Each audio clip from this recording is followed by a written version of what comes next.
I think I just went to the bathroom in my pants a little bit. Holy cow, look at the size of that snake. Wow. Most dangerous job in the United States right here, folks. Wow, that is a very, very strong snake. Whoa!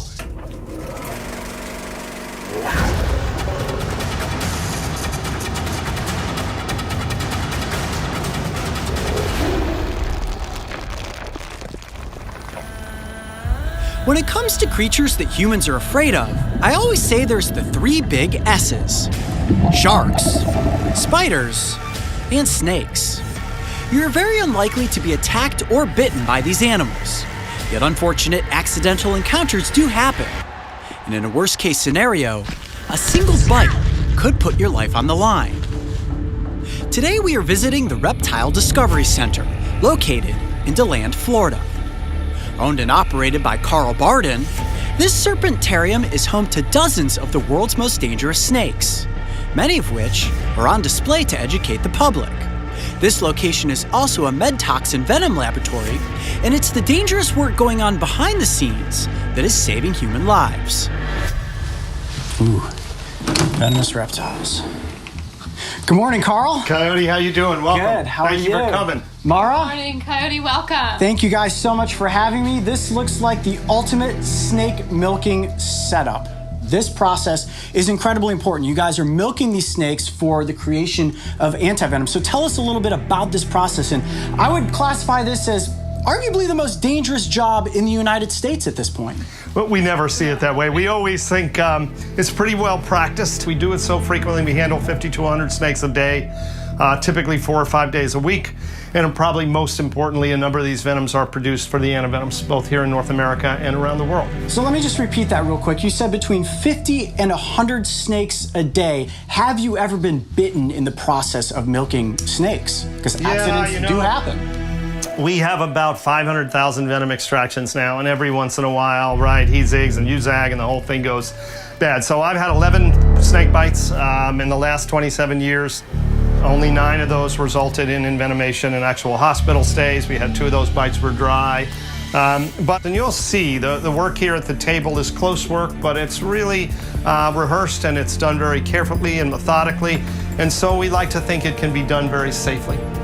So the first snake that we're going to get out from this, you see there's these enclosures behind me. Now, let me ask you this question real quick. How many snakes total do you guys have on? We've got about 1,000 on site right now, about 500 on the venom line. Okay. The first snake that we're going to take a look at is the southern copperhead. And, oh, wow. Oh, my gosh, beautiful. And that's a big example of a southern. I was going to say. This is about the northern size. I mean, this is about as big as these guys get. And she's really a perfect example. That's a big copperhead. I was going to say, I've seen my fair share of copperheads. This is without question the biggest one I've ever seen. Wow. I'm going to pivot out, Mara, and let you get into position, and we are going to begin the milking process. Copperhead. Now, where would you rank the toxicity of the copperhead's venom as compared to a cottonmouth or a diamondback, right? So this is not necessarily a bite that's going to kill you. Typically, no. Typically, no. Copperhead venoms are not seen as especially toxic. Copperhead venom is extremely hemolytic, so hemorrhage and destroys blood cells and this kind of thing. And that's a lot of copperhead venom, something like 50 milligrams in a shot, perhaps a little bit more for her. And probably takes well over 100 milligrams of copperhead venom to actually kill somebody. So it's just not typically a lethal dose that you get in a bite. She's beautiful. If you want to touch her, it's just a spectacular snake. Oh my gosh. In every regard. And we always think that color, that pattern is just unmatched. Amazing. I mean, that venom yield right there, you can just hear the power of those fangs going into they the little bite, plastic a very covering there. decisive bite, a rapid bite. And so, it's an easy snake. You can see why copperheads bite more people in the eastern United States than anything. Yep. Wow. All right, we'll bring her back, put her away. Oh, that was fantastic. And that's just our first snake. You're ready. All right, this is it. I'm going to assist in the milking of a water moccasin. As soon as I give Carl the go-ahead, the snake is coming out, and then it's up to me to make sure that we get a good soft body press so that Carl's not bitten in the process of what this is. All right, Carl, are you set? Okay, here we go. Bring out the Viper. All right, again, kind of an average-sized snake, perfect condition. And this is really typical of our local cottonmouth. This guy's a Volusia County snake. She was caught right here as a baby. These guys are really prolific or common in some of the forests surrounding to land. All right, let's go. We'll bring this guy in. I'm going to do the same kind of sweep here. Come on in with your press. Good, beautiful. You've got her. You're excellent. I've got her. You can pick her up. You're safe. Good. Put your press down. Get a hold of that body. Excellent, Coyote. And make sure your hand's covering that vent or you're going to get... Oh, gonna get musked on? Okay. Really good. Really good. Let's see if she'll give us a shot here. There she goes. Yeah, look at that. You can feel the power in the whole body when they bite down like that. Oh, yeah. There she goes Holy again. mackerel. Nice, good. Perfect. All right, we're going to return her to her cage. Okay. You got her. Excellent, Coyote. Oh, my hands are Beautiful shaking. job. You did it!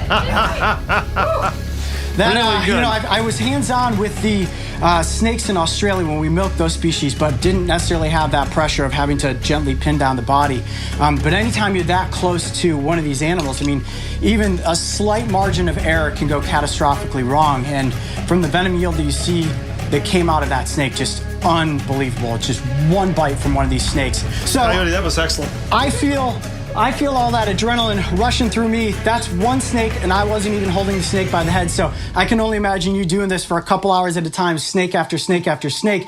And if you thought the water moccasin was impressive, now we're gonna bring out the Eastern Diamondback, which arguably is the most dangerous pit viper in the United States based on venom yield. I have a feeling that this is going to be intense. Wow, that is a big Eastern Diamondback. I think I just went to the bathroom in my pants a little bit. Holy cow, look at the size of that snake. Wow. That might be the biggest Eastern Diamondback I have ever seen. Wow. Okay, so now one of the key elements Don't get any closer than you are right now. Okay, yeah, no, I see. She's, you know, I'm just gonna go like this and talk over to the side like this just in case. You see she's in that classic S-strike pose. Now, what makes these snakes so dynamic is that heat-sensing pit on the front of their faces, right? So right now, she's looking at me, she sees a heat signature that's definitely too big to be a prey item, which means I am likely a predator. I'm a threat at this moment. And like Carl said, I don't want to get any closer because as you can see, they strike incredibly fast. And that strike happens so quick, if you're bitten by a snake of this size, it has the potential to kill you without question. No question about it. All right, an Eastern Diamondback, a bite from an adult Eastern Diamondback rattlesnake is a potentially fatal snake bite. There's no question. Now, when it comes to Eastern Diamondback versus Western Diamondback, which one do you think is more dangerous, Carl? You can see she's getting agitated I think now, both right? of those, I'm just going to shift her on the table a little bit. I think both of those snakes are probably equally dangerous. Eastern Diamondback venom is probably just the slightest bit more toxic, but just a little bit. And quantity-wise and size-wise, both of those guys are very serious rattlesnakes. So I think you're probably an equal on dangerous. Everybody good? I'm going to go ahead and catch him. Yes, it's time. All right, here we go, guys. We're going to do the... No I'm pressure. going to shift. I've got to shift him. Hold that baby up. Take just a step back here. No pressure yet. The most dangerous job in the United States right here, folks. There's a little now to keep him on the table. I'm going to shift him a And little coming bit. off. Yeah. Carl, Good. you're unbelievable. The focus that it takes, guys, to perform what this is. Don't change anything. You're good. Easy. Okay. All right, I got the backside. Wow, that is a very, very strong snake. Unbelievable muscular power without the body. For a bite? Okay, you guys good? Whoa! That was a serious venom yield right there.